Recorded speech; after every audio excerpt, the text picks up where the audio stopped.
Hi friends and dear students, आप सबके ही YouTube channel English zone by Ramakant में स्वागत है। आज हम इस वीडियो में डायरेक्ट इनडायरेक्ट का दूसरा पार्ट शुरू करने वाले हैं। पहले पार्ट में आप पर्सन चेंजिंग, टेंस चेंजिंग और उसके साथ साथ टाइम एंड प्लेस संबंधी चेंजिंग पढ़ चुके हैं। अब इस पार्ट में डायरेक्ट इनडायरेक्ट के दूसरे पार्ट में हम असर्टिव सेंटेंस से शुरू करेंगे और पढ़ेंगे कि असर्टिव सेंटेंस बनाने के क्या नियम है और असर्टिव सेंटेंस कैसे चेंज होता है। तो चलो असर्टिव सेंटेंस से शुरू करते हैं। सबसे पहले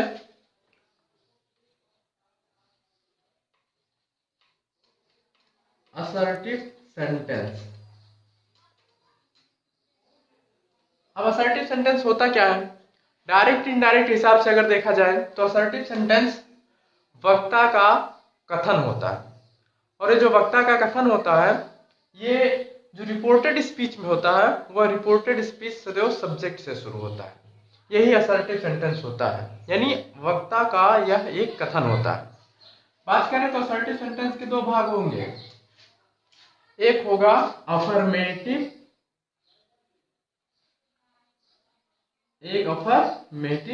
और दूसरा निगेटिव। ये दो भाग होंगे, अफर्मेटिव और निगेटिव।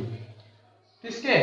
इस असर्टिव सेंटेंस के दो भाग होंगे, लेकिन जो नियम होगा असर्टिव सेंटेंस बनाने के जो नियम होंगे वो नियम अफर्मेटिव में भी वही नियम होंगे और निगेटिव में भी वही नियम होंगे, यानी दोनों के लिए नियम एक ही होंगे। भले ये पार्ट दो है लेकिन नियम एक ही रहेंगे। तो इसके बाद अब हम शुरू करते हैं असर्टिव सेंटेंस बनाने के नियम। तो इसका जो सबसे पहला नियम है वह नियम है सेड या सेड टू को चेंज करना। तो पहला नियम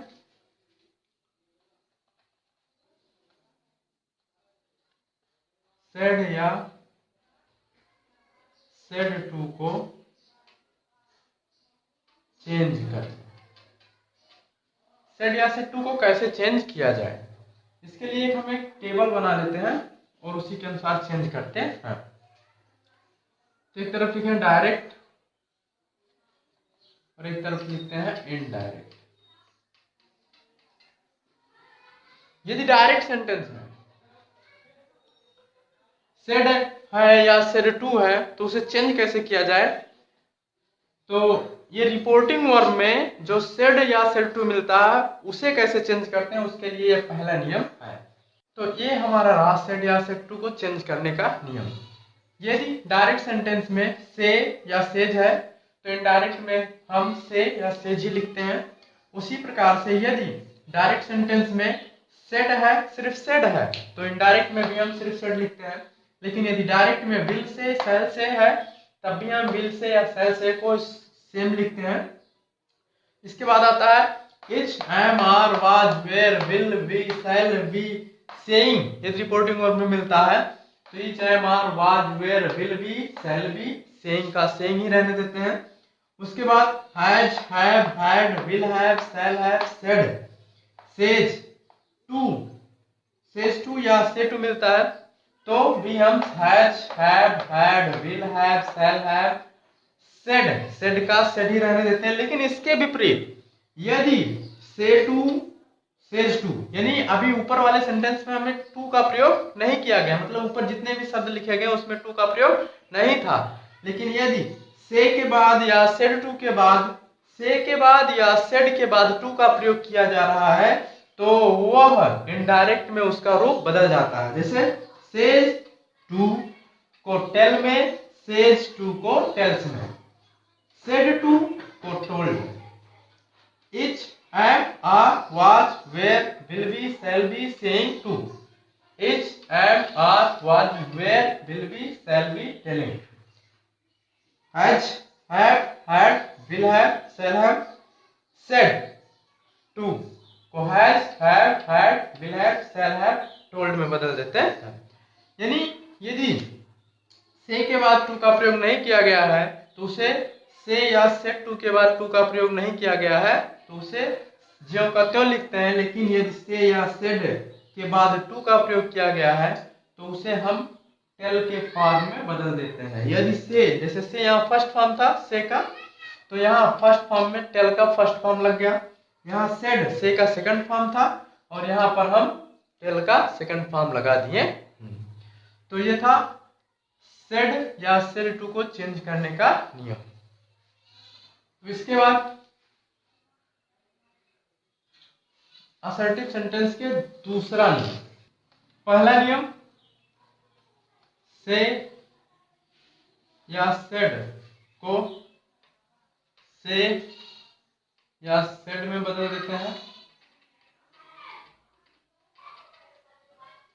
और दूसरा है से टू या सेड टू को टेल या टोल्ड में बदल देते हैं। इसका जो दूसरा नियम है, दूसरा नियम यह है कि रिपोर्टिंग वर्ब और रिपोर्टेड स्पीच को अलग करने के लिए जो कामा इन्वर्टेड कामा का प्रयोग किया जाता है, जब डायरेक्ट से इनडायरेक्ट सेंटेंस बनता है तो उस कामा इन्वर्टेड कामा के स्थान पर हम कंजंक्शन दैट लगाते हैं। तो कामा इन्वर्टेड कामा हटाने के लिए दैट का प्रयोग करते हैं। और नंबर 3, रिपोर्टेड स्पीच का जो सेंटेंस है वो पूरा पास्ट टेंस में बदल जाता है। ये तो आप पहले से ही जानते हैं कि रिपोर्टेड स्पीच का पूरा सेंटेंस पास्ट टेंस में बदलता है।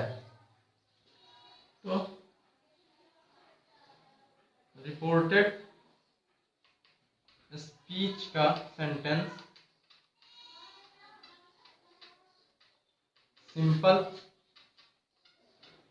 पास्ट टेंस में बदल दिया जाता है। आप सबसे मैं कहना चाहूंगा कि इसे समझते समय अगर विद्यार्थीगण है तो एक कॉपी और पेन ले लें ताकि वो उसे नोट करते हुए चलें। नंबर 4, पर्सन संबंधी परिवर्तन। पर्सन परिवर्तन, पर्सन परिवर्तन में बताया गया आपको कि पहला जो नियम है इसका, यदि रिपोर्टेड स्पीच का सब्जेक्ट ऑब्जेक्ट या पोजेसिव फर्स्ट पर्सन का है, फर्स्ट पर्सन को रिपोर्टिंग वर्ब के सब्जेक्ट के अनुसार बदलते हैं, जबकि दूसरा है सेकंड पर्सन, सेकंड पर्सन को रिपोर्टिंग वर्ब के ऑब्जेक्ट के अनुसार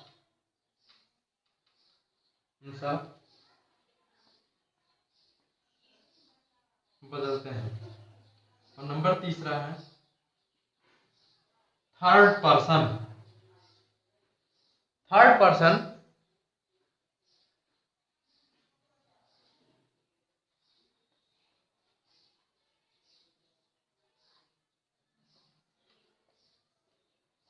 में कोई परिवर्तन नहीं होता। तो ये नियम था असर्टिव के। असर्टिव के नियम में सबसे पहला नियम, से या सेड है तो से या सेड को सेड में ही रहने देते हैं, लेकिन से टू या सेड टू है तो से को टेल में और सेड टू को टोल्ड में बदल देते हैं। दूसरा नियम है कि कामा या कामा को हटाने के लिए कंजंक्शन दैट का प्रयोग किया जाता है। और तीसरा नियम है रिपोर्टेड स्पीच के सेंटेंस को सिंपल पास्ट टेंस में बदल दिया जाता है। और चौथा पर्सन संबंधी परिवर्तन। तो पर्सन यदि रिपोर्टेड स्पीच का सब्जेक्ट ऑब्जेक्ट या पोजेसिव फर्स्ट पर्सन का है तो सदैव रिपोर्टिंग वर्ब के सब्जेक्ट के अनुसार चेंज होगा। और सेकंड पर्सन यदि है रिपोर्टेड स्पीच का सब्जेक्ट ऑब्जेक्ट या पोजेसिव तो वह रिपोर्टिंग वर्ब के ऑब्जेक्ट के अनुसार चेंज होगा। और थर्ड पर्सन है, थर्ड पर्सन में कोई परिवर्तन नहीं किया जाता है। तो ये साधारण नियम थे। आप इसका स्क्रीनशॉट ले सकते हैं।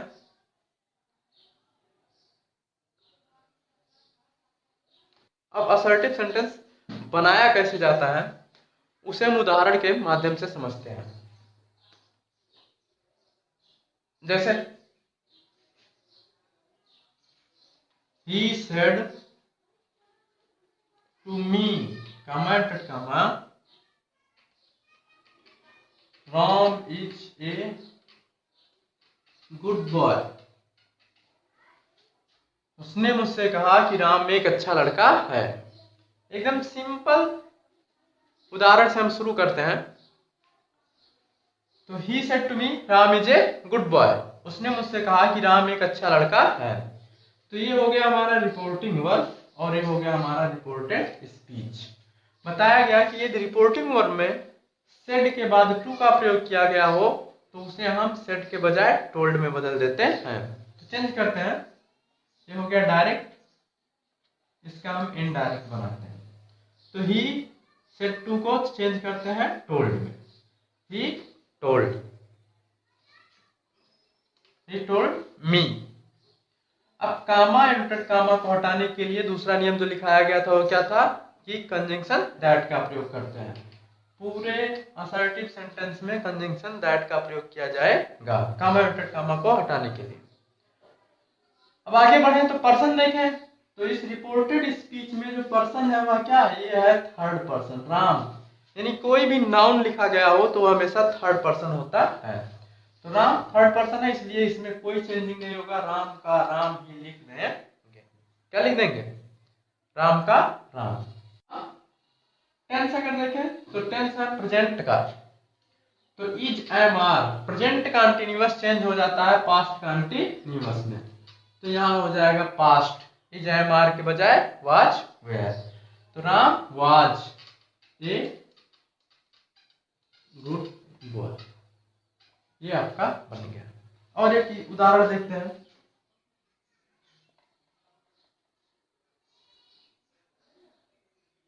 They said to me, you have not finished your work. They said to me, you have not finished your work. उन्होंने मुझसे कहा कि तुम अभी अपना कार्य समाप्त नहीं कर चुके हो। तो जब इसका चेंज करेंगे डायरेक्ट, ये हो गया आपका डायरेक्ट। अब इसे हम चेंज करते हैं इनडायरेक्ट। बताया गया सेड टू अगर प्रयोग किया गया हो तो सेड टू को हम किस में चेंज करते हैं? टोल्ड में। तो इनडायरेक्ट बनाएंगे तो क्या बनेगा? They told me. कंजंक्शन क्या लगाएंगे? दैट।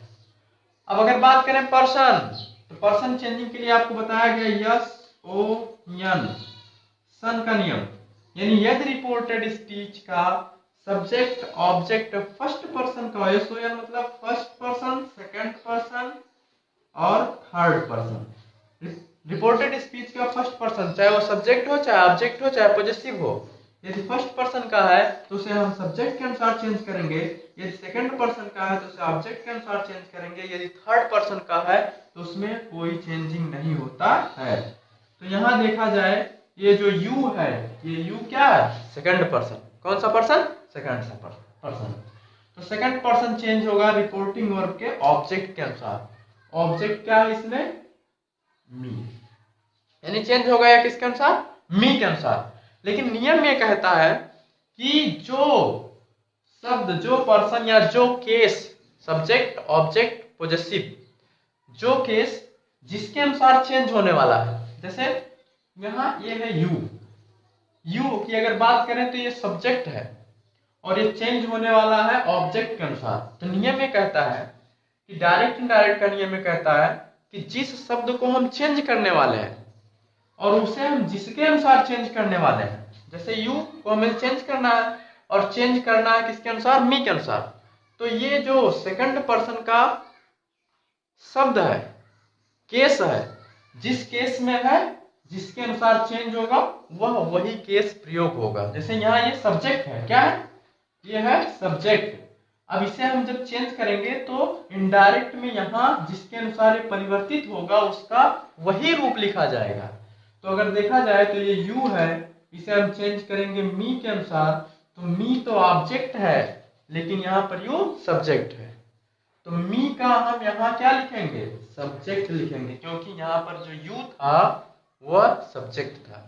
यानी जो शब्द जिसके अनुसार चेंज होगा वह शब्द जिस केस में होगा, केस मतलब सब्जेक्ट ऑब्जेक्ट या पॉजेसिव, जिस केस में होगा उसका वही केस लिखा जाएगा। ये नहीं कि यहाँ अब मी के अनुसार चेंज करना है तो हम यहाँ मी लिख दें, मी लिखना गलत होगा। क्यों? क्योंकि यहाँ यू जो था वह सब्जेक्ट के रूप में प्रयोग किया गया है, इसलिए जब हम मी के अनुसार चेंज करेंगे तो मी का यहाँ सब्जेक्ट लिखा जाएगा। अर्थात जो शब्द जिस केस में है और जिसके अनुसार चेंज हो रहा है उसका वही केस प्रयोग किया जाएगा। तो यहाँ मी लिखना गलत है। आई उसके बाद टेंस वाली बात करें तो हैव है, तो हैव का पास्ट हो जाएगा had. I had not finished. अब आगे बढ़ते हैं तो यहाँ योर लिखा हुआ है। योर की बात करें तो योर पॉजेसिव केस है और ये एडजेक्टिव पॉजेसिव है, पॉजेसिव है। तो अब ये है सेकंड पर्सन और चेंज होगा ये ऑब्जेक्ट के अनुसार। किसके अनुसार? ऑब्जेक्ट के ही अनुसार चेंज होगा। लेकिन अब की बार यहाँ पॉजेसिव केस है, पॉजेसिव केस है तो यानी ये जिस केस में है जिसके अनुसार चेंज होने वाला है उसका वही रूप लिखा जाएगा। तो ये पॉजेसिव में है। तो अब की बार हम बात करें तो मी ऑब्जेक्ट है, आई उसका सब्जेक्ट है और माई उसका पॉजेसिव है। तो यहाँ मी का आपकी बार हो जाएगा माई। क्यों? क्योंकि ये जो योर लिखा गया है वो पॉजेसिव में है और जब चेंज होगा तो जिसके अनुसार चेंज होगा ये जिस रूप में है उसका वही रूप लिखा जाएगा। तो मी का पॉजेसिव माई वर्क, ये आपका हो गया। आगे एक उदाहरण और, he said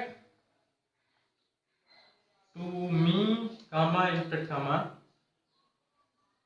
I cannot do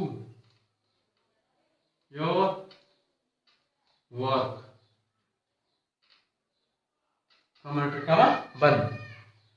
उसने मुझसे कहा कि मैं तुम्हारा कार्य नहीं कर सकता हूं। तो जब चेंज करेंगे तो ही सेड का क्या हो जाएगा, सेड के साथ टू जुड़ा है तो ये हो जाएगा told. He told me, he told me, conjunction that. अब की बात देखें तो ये जो पर्सन है, पहले पर्सन देख लेते हैं। ये हो गया हमारा फर्स्ट पर्सन, ये हो गया हमारा सेकंड पर्सन। दो पर्सन इसमें प्रयोग किए गए हैं। तो फर्स्ट पर्सन का नियम कहता है कि वो हमेशा रिपोर्टिंग वर्ब के सब्जेक्ट के, फर्स्ट पर्सन सब्जेक्ट के अनुसार, यानी रिपोर्टिंग वर्ब के सब्जेक्ट के अनुसार, सेकंड पर्सन रिपोर्टिंग वर्ब के ऑब्जेक्ट के अनुसार। तो जब इसे हम चेंज करेंगे तो ये चेंज होने वाला है किसके अनुसार, ही के अनुसार। अगर देखें तो ये आई किस केस में है, सब्जेक्ट में है, सब्जेक्टिव केस, यानी ये सब्जेक्ट है। तो जब जिसके अनुसार चेंज करेंगे तो ये ही है और ही भी किस रूप में लिखा हुआ है, सब्जेक्ट के रूप में ही लिखा है। तो यहाँ ये सब्जेक्ट था इसलिए हम ही को जो कहते हैं उतार देंगे, क्योंकि ये भी सब्जेक्ट है ये भी सब्जेक्ट है। अब आगे बढ़ेंगे तो कैन का हो जाएगा could not do, could not do. अब यहाँ आपकी बात, ये सेकंड पर्सन है। कौन सा पर्सन है, सेकंड पर्सन। और सेकंड पर्सन जब चेंज किया जाएगा तो ये चेंज होगा ऑब्जेक्ट के अनुसार। किसके अनुसार, ऑब्जेक्ट के अनुसार। लेकिन ये जो सेकंड पर्सन है, ये सेकंड पर्सन अब की बात पॉजेसिव केस में है। किस केस में, पॉजेसिव केस में। तो पॉजेसिव केस है तो जब हम प्रयोग करेंगे, इसे चेंज करने लगेंगे तो जिसके अनुसार चेंज हो रहा है, किसके अनुसार चेंज हो रहा है, मी के अनुसार। तो मी का पॉजेसिव क्या होता है, माई वर्क। ये आपका सेंटेंस कंप्लीट हो गया। अगर आपको पर्सन संबंधी चेंजिंग में समस्या हो रही हो, दिक्कत हो रही हो, तो उसे कमेंट बॉक्स में लिखिएगा, उसे हम पढ़ेंगे और आपके समस्याओं का समाधान किया जाएगा। तो जहां ना समझ में आ रहा हो वहां कमेंट कीजिएगा, उसका समाधान करने का पूरा प्रयास किया जाएगा। तो ये था पर्सन संबंधी परिवर्तन। पर्सन संबंधी परिवर्तन में एक और उदाहरण समझ लेते हैं। जैसे he said to me, comma, mine is yours। उसने मुझसे कहा कि माइन इज योर, मेरा जो मेरा हो तुम्हारा। यहां देखा जाए तो यह है आपकी बात प्रोनाउन, पॉजिटिव प्रोनाउन, यानी अगर देखा जाए तो माइन, माइन में आई सब्जेक्ट होता है, मी ऑब्जेक्ट होता है, माई एडजेक्टिव पॉजिटिव होता है और माइन एडोनाउन होता है। यानी ये है फर्स्ट पर्सन और ये है सेकंड पर्सन। अब इसे चेंज किया जाए अगर तो told, he told me, he told me, he told me, conjunction that. अब ये फर्स्ट पर्सन है तो फर्स्ट पर्सन रिपोर्टिंग वर्ब के सब्जेक्ट के अनुसार, यानी चेंज होगा इसके अनुसार, ही के अनुसार। किसके अनुसार? ही के अनुसार। लेकिन ये जो लिखा गया है आपकी किस केस में है? पॉजिटिव प्रोनाउन के केस में है, पॉजिटिव है। तो जब यहाँ हम देखें तो ये माइन लिखा है, पॉजिटिव है, तो ही का जो पॉजिटिव होता है, पॉजिटिव प्रोनाउन जो होता है वह होता है हिज। तो यहाँ पर ये जब हम माइन को चेंज करने लगे ही के अनुसार, तो इसका अगर हम केस देखें तो ये पॉजिटिव केस में था, इसलिए पॉजिटिव केस यानी जब जिसके अनुसार ये बदल रहा है, किसके अनुसार बदल रहा है? ही के अनुसार बदल रहा है। तो ही का हमें पॉजिटिव लिखना पड़ेगा क्योंकि यहाँ पॉजिटिव लिखा गया था। तो हिज वाज योर्स लिखा है, योर सेकंड पर्सन है, चेंज होगा इसके अनुसार, तो हो जाएगा यहाँ क्या? योर्स भी पॉजिटिव केस में लिखा गया है और यहाँ जिसके अनुसार चेंज हो रहा हुआ है फर्स्ट पर्सन, फर्स्ट पर्सन का यहाँ मी लिखा हुआ, तो मी का पॉजिटिव प्रोनाउन होता है माइन, तो यहाँ हो जाएगा माइन। तो ये था पर्सन संबंधी कुछ परिवर्तन। अब इसके बाद एक इसमें सबसे महत्वपूर्ण जो नियम होता है वो ये होता है कि कभी कभी क्या होता है, सेंटेंस में रिपोर्टिंग वर्ब में सब्जेक्ट तो दिया गया होता है लेकिन उसमें ऑब्जेक्ट नहीं दिया गया होता। ऐसी स्थिति में क्या होता है कि जो सेकंड पर्सन का रिपोर्टेड स्पीच में सब्जेक्ट ऑब्जेक्ट या पॉजिटिव प्रयोग होता है उसे बदलने में समस्या होती है। समस्या ये होती है कि ये मोस्ट इंपॉर्टेंट करके समझ लीजिए, मोस्ट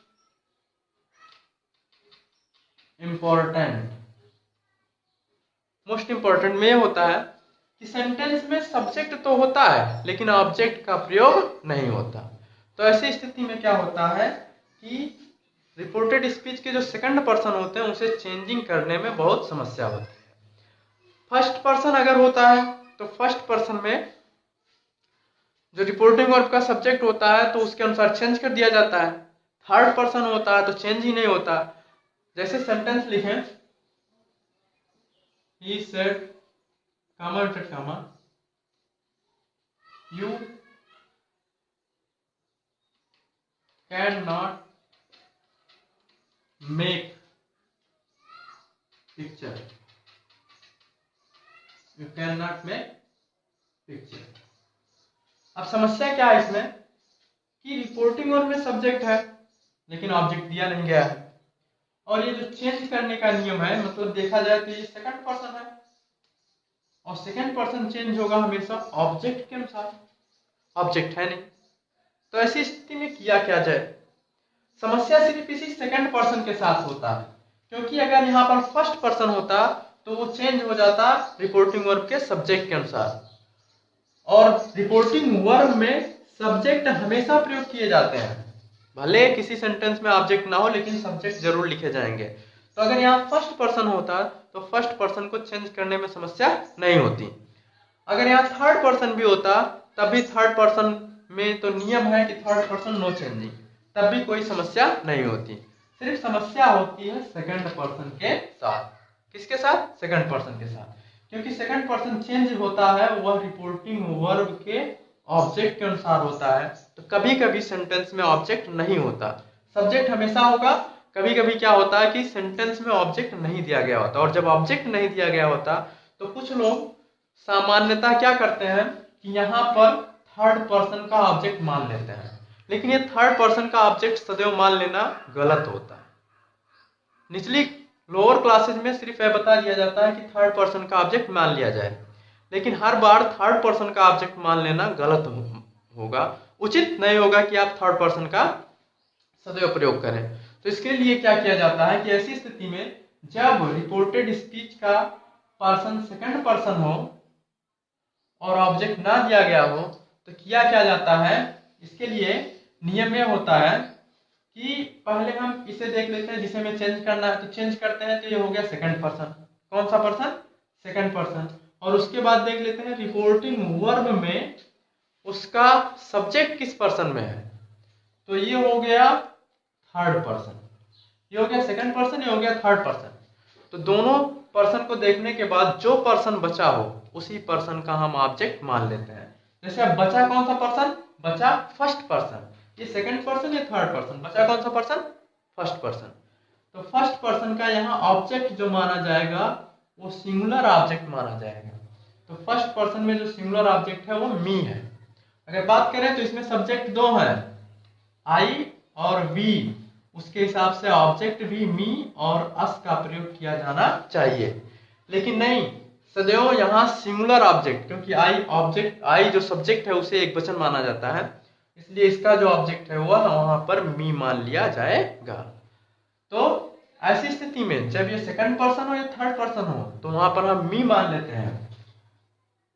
जैसे अगर इसे बनाना हो तो ही सेड का सेड ही रहेगा, कंजंक्शन दैट। लेकिन यहाँ पर क्या है कि ये थर्ड पर्सन, ये सेकंड पर्सन, इसलिए हम यहाँ ऑब्जेक्ट क्या मान लिए? मी मान लिए। सिर्फ मान लेंगे, उसे लिखा नहीं जाएगा, तो उसी के अनुसार अब सेंटेंस को चेंज कर दिया जाएगा। तो मी के अनुसार जब चेंज करेंगे तो यहाँ पर यू जो है वो सब्जेक्ट है। क्या है? सब्जेक्ट है। तो सब्जेक्ट है तो सब्जेक्ट के स्थान पर हमें लिखना पड़ेगा सब्जेक्ट, और मी का सब्जेक्ट होता है आई। आई कुड नॉट, कैन का could not make picture. Sentence हो गया। अब यही चीज ऐसा होता कि आई सेड कमा यू कैन नॉट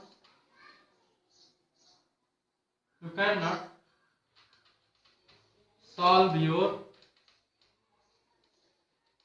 क्वेश्चन, तुम अपना प्रश्न हल नहीं कर सकते हो। आई सेड, मैंने कहा कि तुम अपना प्रश्न हल नहीं कर सकते हो। तो अब की बार फिर वही दिक्कत हुआ है कि यहाँ पर ऑब्जेक्ट है नहीं, और ये जो पर्सन है सेकंड पर्सन, दो पर्सन हो गए। तो इसके लिए क्या करते हैं, पहले ये तो सेकंड पर्सन है ही जिसे हमें चेंज करना है। रिपोर्टिंग वर्ब का पर्सन देख लेते हैं, तो ये हो गया फर्स्ट पर्सन, तो ये हो गया सेकंड पर्सन, ये हो गया फर्स्ट पर्सन। बचा जो पर्सन वो बचा थर्ड पर्सन। तो थर्ड पर्सन में एक वचन के लिए दो ऑब्जेक्ट प्रयोग हो सकते हैं। एक सब्जेक्ट है ही का ऑब्जेक्ट होता है हिम, और एक है सी का ऑब्जेक्ट होता है हर। तो दोनों में से कोई भी एक ऑब्जेक्ट आप मान सकते हैं, लेकिन ज्यादातर हिम ऑब्जेक्ट प्रयोग किए जाते हैं। तो बचा कौन सा? पर्सन। ये हो गया सेकंड पर्सन, ये हो गया फर्स्ट पर्सन, बचा कौन सा पर्सन? Third person. तो थर्ड पर्सन का हम सिंगुलर ऑब्जेक्ट या तो हिम मान ले या तो हर मान ले, दोनों में से कोई मान लिया जाता है। तो यहां मान लिया गया हिम। क्या मान लिया गया? हिम। इसे हम सिर्फ मान लेंगे, लिखेंगे नहीं। यहां समझाने के लिए लिख दिया जा रहा है, लेकिन आप सिर्फ मान लेंगे। जब इसे हम इनडायरेक्ट में चेंज करने लगेंगे तो बनेगा कुछ यूं कि आई सेड कंजंक्शन दैट, ये सेकंड पर्सन, ये फर्स्ट पर्सन, बचा थर्ड पर्सन, तो थर्ड पर्सन का ऑब्जेक्ट हम यहाँ मान लिए। तो हिम के अनुसार यदि चेंज करने लगे तो ये हो गया हमारा सब्जेक्ट। तो हिम के अनुसार जब चेंज होगा तो ये है यू सब्जेक्ट के रूप में, तो हिम का सब्जेक्ट हो जाएगा ही कैन का हो जाएगा कुड नॉट सॉल्व। अब यहाँ योर जो है वो पॉजिटिव केस में प्रयोग है।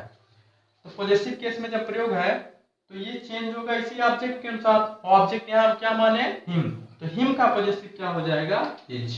क्या हो जाएगा, इज क्वेश्चन। आपको पर्सन संबंधी समस्या हो रहा हो या टेंस संबंधी परिवर्तन में समस्या हो रहा हो तो उसे नीचे कमेंट बॉक्स में लिखिएगा, उसे हम पढ़ेंगे और उससे उस समस्या का समाधान भी किया जाएगा। जहां पर आपको समझ में नहीं आ रहा हो वहां पर कमेंट जरूर कीजिएगा। तो ये था मोस्ट इंपॉर्टेंट में था कि यदि रिपोर्टेड स्पीच में पर्सन सेकंड पर्सन प्रयोग हुआ हो और रिपोर्टिंग वर्ब में सब्जेक्ट जो है दिया गया हो और ऑब्जेक्ट का प्रयोग ना किया गया हो, तो ऐसी स्थिति में हम क्या करते हैं कि दोनों पर्सन देख लेते हैं, रिपोर्टिंग वर्ब का और रिपोर्टेड स्पीच का। रिपोर्टिंग वर्ब का सब्जेक्ट देखते हैं किस पर्सन में और रिपोर्टेड स्पीच का सब्जेक्ट देखते हैं जिसे हमें चेंज करना है। अगर ये सेकंड पर्सन में है, सेकंड पर्सन में अगर ऑब्जेक्ट ना दिया गया तो ये पर्सन देखते हैं और ये दोनों पर्सन देखने के बाद देखते हैं कि कौन सा पर्सन बचा। जो पर्सन बचा हुआ उसी पर्सन का सिंगुलर नंबर का ऑब्जेक्ट मान लिया जाता है। यदि रिपोर्टिंग वर्ब में थर्ड पर्सन का प्रयोग किया गया है तो यहाँ फर्स्ट पर्सन का ऑब्जेक्ट मान लिया जाएगा। अगर रिपोर्टिंग वर्ब में फर्स्ट पर्सन का सब्जेक्ट प्रयोग किया गया है तो यहाँ पर थर्ड पर्सन का ऑब्जेक्ट मान लिया जाएगा। तो ये था पर्सन संबंधी परिवर्तन। इसे नोट करते चलिए, कॉपी और पेन साथ रखे रहिए, इसे नोट करते चलिए। अब इसके बाद आता है और एक उदाहरण समझा दें। जैसे he said, I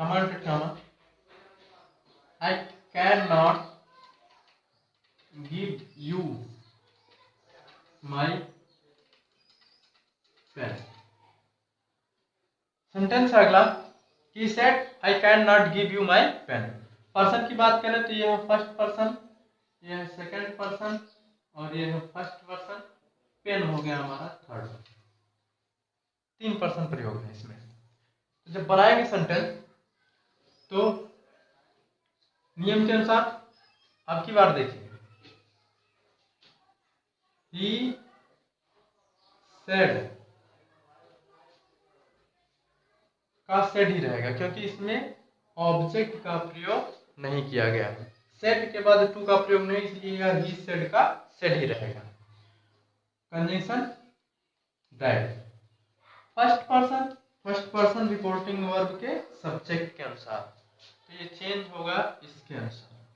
तो यहाँ क्या हो गया, ही, क्योंकि ये सब्जेक्ट था इसलिए यहाँ पर ये भी सब्जेक्ट ये भी सब्जेक्ट, तो सब्जेक्ट को सब्जेक्ट में लिख दिया गया। कैन का could not give, you second person है और सेकंड पर्सन का ये ऑब्जेक्ट है। अब समस्या ये होती है कि यू का सब्जेक्ट भी यू का ऑब्जेक्ट भी यू, तो कैसे पता लगाया जाए कि ऑब्जेक्ट है कि सब्जेक्ट है। तो बड़ा आसान तरीका है, यदि कभी यू का प्रयोग मेन वर्ब के बाद हो रहा हो तो वह ऑब्जेक्ट होता है, यदि यू का प्रयोग मेन वर्ब के पहले हो रहा हो तो वह सब्जेक्ट होता है। तो यहाँ एक क्या ऑब्जेक्ट है, तो ये सेकंड पर्सन है, चेंज होगा ऑब्जेक्ट के अनुसार और ऑब्जेक्ट है नहीं।